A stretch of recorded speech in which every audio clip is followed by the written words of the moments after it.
Hi, welcome to another episode of Hot Takes. Zara Sultana is a hate-filled bint, isn't she? She is so typical of her background. She's a Pakistani Muslim who hates Jews. And she's been called out on it. She faced cries of shame as she claimed that Maccabi Tel Aviv fans had taken part in Israel's genocide. It's a strange genocide where 98% of the people live, isn't it? But this Coventry South MP and piece of human shit has claimed that racist fan hooliganism cannot be separated from Israeli militarism.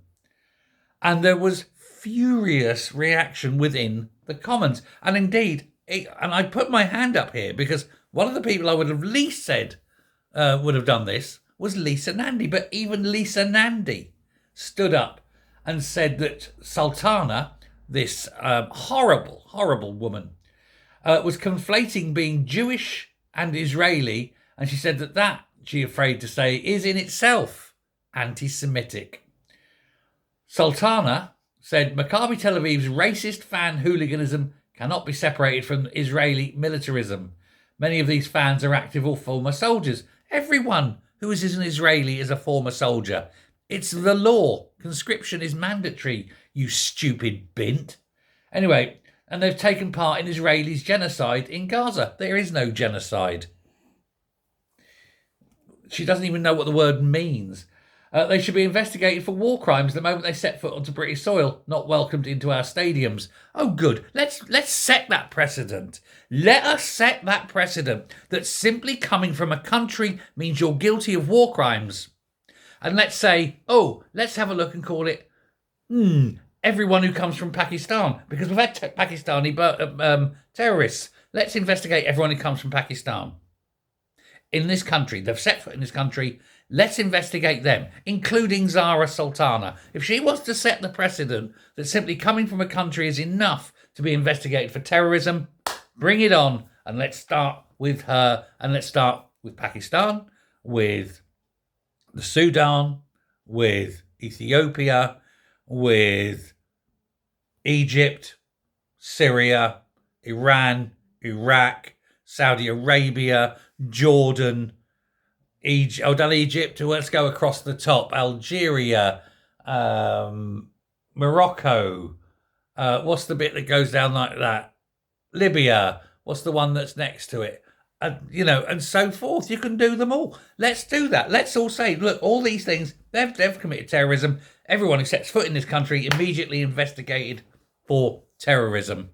Let's go through their lives. Because that's what she's calling for. That shows you what an amazingly stupid bint she is. And what a hate-filled bint she is. She seems to conflate being one thing with another. And she isn't. And there was no genocide. But it is just the simple inbuilt hate that Pakistani Muslims have for everyone. But particularly Jews. I believe, and it's just a belief, and I'm not saying it's not racist. Of course, I'm not saying it's racist because I'm not picking on a race. But I believe that anyone who makes a choice in their own life to believe in Islam, which is only a choice, it's not an inherent characteristic. You've chosen to do that. You can always change your mind and go somewhere else. But I believe that anyone who's chosen to believe in this death cult of Islam should be disbarred from ever holding public office. In the same way as anyone who believes in fascism should be disbarred from holding office. Anyone who waves a swastika should be disbarred from holding office. They're not good enough. But when you have a hate-filled belief system, you should not be allowed to hold public office. There we go. That's fine by me. And that isn't even picking up on an inherent human trait. It's picking up on a belief system that is filled with hatred to others.